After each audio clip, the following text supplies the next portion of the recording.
Bom dia, boa tarde, boa noite. Eu sou Alexia Costa, diretora de Ensino e Capacitação do IBES, e esse é o Excelência em Saúde, o seu canal de atualização de notícias sobre gestão em saúde, melhoria da qualidade e acreditação.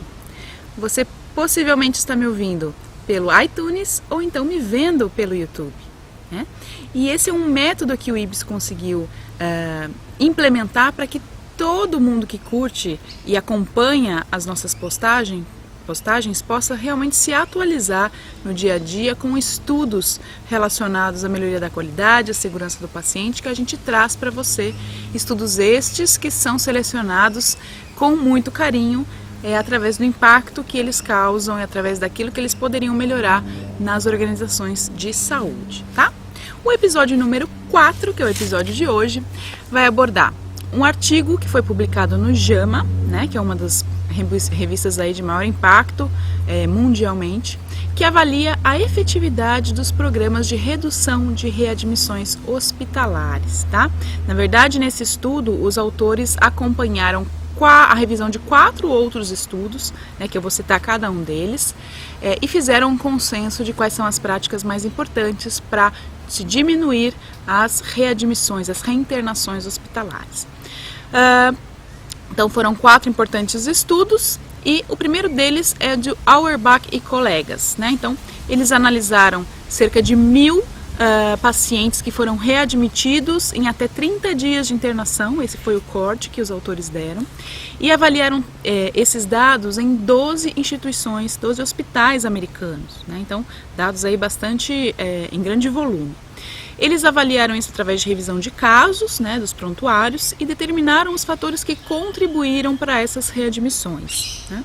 E eles chegaram aos resultados que cerca de 1/4 das readmissões eram potencialmente preveníveis, né? Isso nos leva a crer que possivelmente no Brasil a situação seja semelhante, né? Então, quantas readmissões não estão acontecendo? Possivelmente porque o paciente não recebeu assistência adequada, o paciente teve uma alta muito precoce, ou o paciente não recebeu as orientações para como tomar a sua medicação ou para como fazer alguma conduta em domicílio, né? Então, são questões que a gente precisa avaliar. E os autores discutem algumas áreas que precisam prioritariamente de melhoria para a gente conseguir diminuir a reinternação. A primeira deles, implementar e aprimorar a comunicação e sistemas de comunicação entre profissionais e entre profissionais e os pacientes, né? A comunicação ainda, mais uma vez, mais um estudo corroborando que a comunicação ainda é uma das principais causas de eventos adversos em pacientes, né? Então vamos aprimorar a sistemática para que essa comunicação aconteça de maneira mais fluida, de maneira mais transparente e efetivamente aconteça, principalmente com o paciente. Eles falam para a gente dar uma maior atenção sobre o quanto esses pacientes estão realmente preparados para a alta, né? Então, atentar para a questão da alta precoce. Muitas vezes a gente está dando alta para liberar leito, para que um próximo paciente ocupe esse leito e está esquecendo que esse paciente não estava efetivamente preparado para esta alta, né? Importantíssimo. Quarta questão que eles discutem é aumentar o monitoramento de doenças, né? Então existem algumas patologias que devem ser protocolares, que o hospital tem sim meios de acompanhar, principalmente hospitais, a gente já vê isso no Brasil, alguns hospitais de rede própria, né, com operadoras de saúde própria, eles conseguem fazer o acompanhamento de doenças, fazer o acompanhamento de pacientes em populações especiais, por exemplo, pacientes diabéticos, pacientes oncológicos, e o quanto isso não traz de benefícios, porque você sustenta uma melhoria, principalmente na rede ambulatorial, para que esse paciente não retorne para o seu hospital. Quarta questão prioritária que esses autores suportam é que tem que existir meios de melhorar o autogerenciamento desse paciente em casa. Então ele tem que receber informações importantes, a família, os acompanhantes têm que receber informações eficientes sobre como esse paciente vai realizar algumas condutas em casa, né? Então se ele vai fazer uma auto-aplicação de uma heparina como que isso vai acontecer?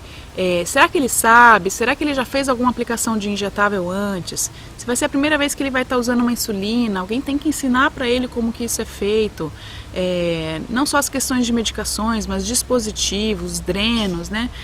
Nutrição enteral, enfim, são vários detalhes que a gente muitas vezes precisa melhorar as orientações que a gente está fornecendo para esse paciente.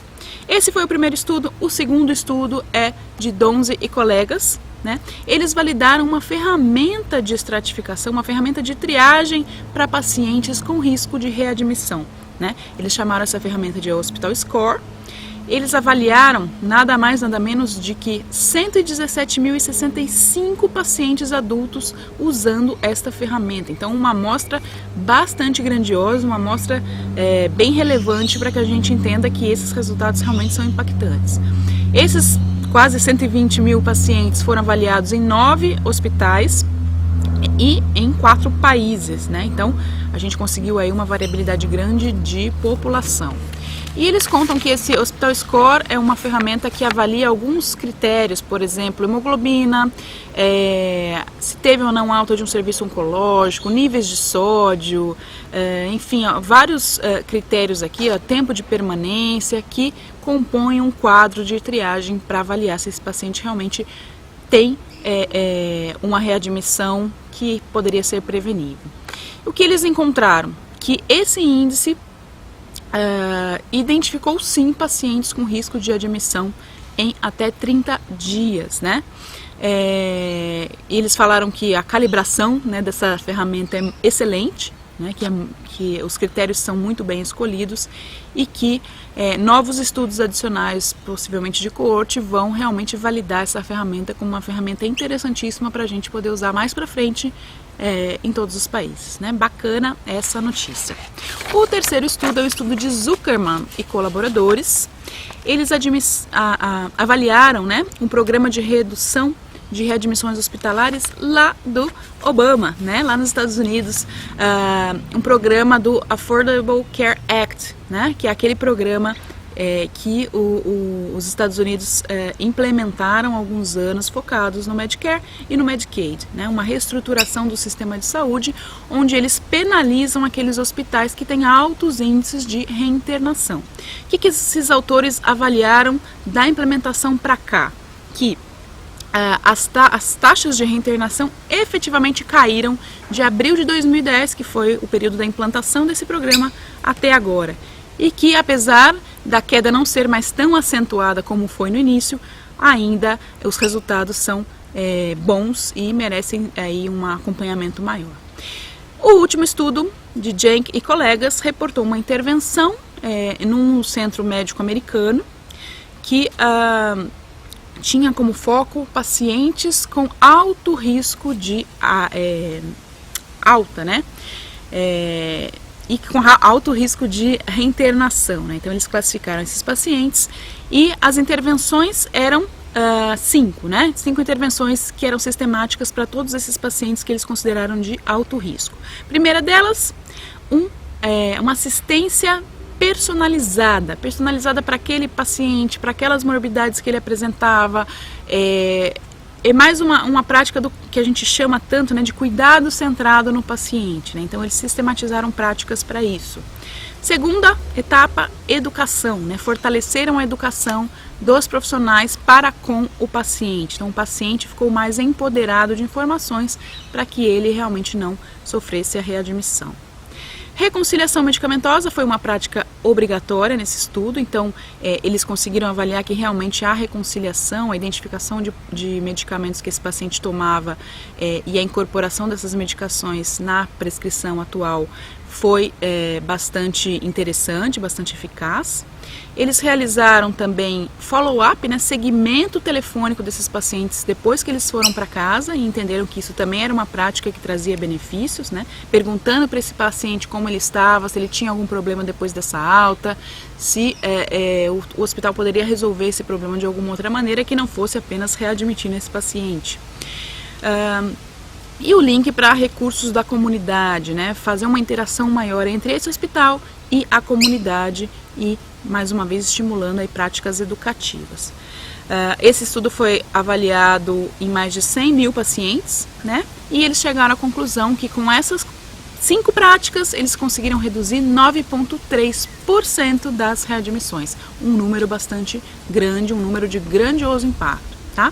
Então, essa publicação do JAMA a gente recomenda para vocês, confiram no nosso link qual é esse estudo, se vocês quiserem mais informações e acessar esse estudo. E a gente, obviamente, traz algumas dicas adicionais, como sempre, que são dicas que a gente recolhe da nossa experiência, observa nas visitas de avaliação e gostaria de compartilhar com vocês que muitas vezes têm interesse em diminuir reinternação, sim, né, dos pacientes de vocês. Primeira dica, defina o conceito de reinternação na sua instituição. Em muitas instituições não se sabe o que é reinternação, acreditem se quiser. Algumas instituições estipulam reinternação aquele paciente que volta em 20 dias. Outras instituições estipulam a reinternação aquele que volta em 30 dias, outros em 45, outros não estipulam nada, que é a grande maioria. Então a definição do que é reinternação é importante, porque se as pessoas não souberem que aquilo é um evento que precisa ser monitorado, elas não vão achar aquilo anormal. Elas acham que muitas vezes o paciente voltar a ser internado no hospital pelo mesmo motivo é algo que não precisa de grande observação. Segunda dica, capacite as equipes para identificar esses casos de reinternação. Então, depois que a gente identificou o que é reinternação para o nosso estabelecimento, a gente tem que capacitar as equipes sobre como elas vão identificar esse paciente. Será que o nosso sistema informatizado está apto para fazer essa identificação? Se ele não está, a gente vai depender do ser humano, né, do profissional de saúde para identificar esse paciente que está retornando e aonde ele vai notificar, né? Terceira dica, monitore indicadores de reinternação. Muitas vezes a gente sabe que isso acontece, mas a gente não tem números e a gente só melhora aquilo que a gente acompanha, aquilo que a gente gerencia, aquilo que a gente conhece. Já dizia o velho jargão aí da qualidade, né? Então a gente precisa sim começar a acompanhar esses números, acompanhar se isso está acontecendo num setor mais do que em outro, se isso está acontecendo numa especialidade, enfim, o que é o status atual da reinternação na sua instituição. Quarta dica, acompanhe os eventos de reinternações entre unidades da sua instituição. Unidades críticas para com unidades não críticas e unidades não críticas para com unidades críticas. Muitas vezes existe uma alta muito precoce da UTI para a unidade de internação, esse paciente tem uma piora, tem algum sinal de deterioração e ele acaba voltando, sendo reinternado para a UTI e muitas vezes a instituição não encara isso como um evento que poderia ser prevenível, né? A gente tem que entender que muitas vezes a alta está sendo muito precoce para liberar o leito de UTI. Então a gente tem que gerenciar isso muito bem e é importante a gente também não só identificar as reinternações de fora do hospital para dentro do hospital, mas as reinternações entre setores que podem aí ter alguns motivos de fragilidade que precisam ser tratados. Quinta e última dica, considere a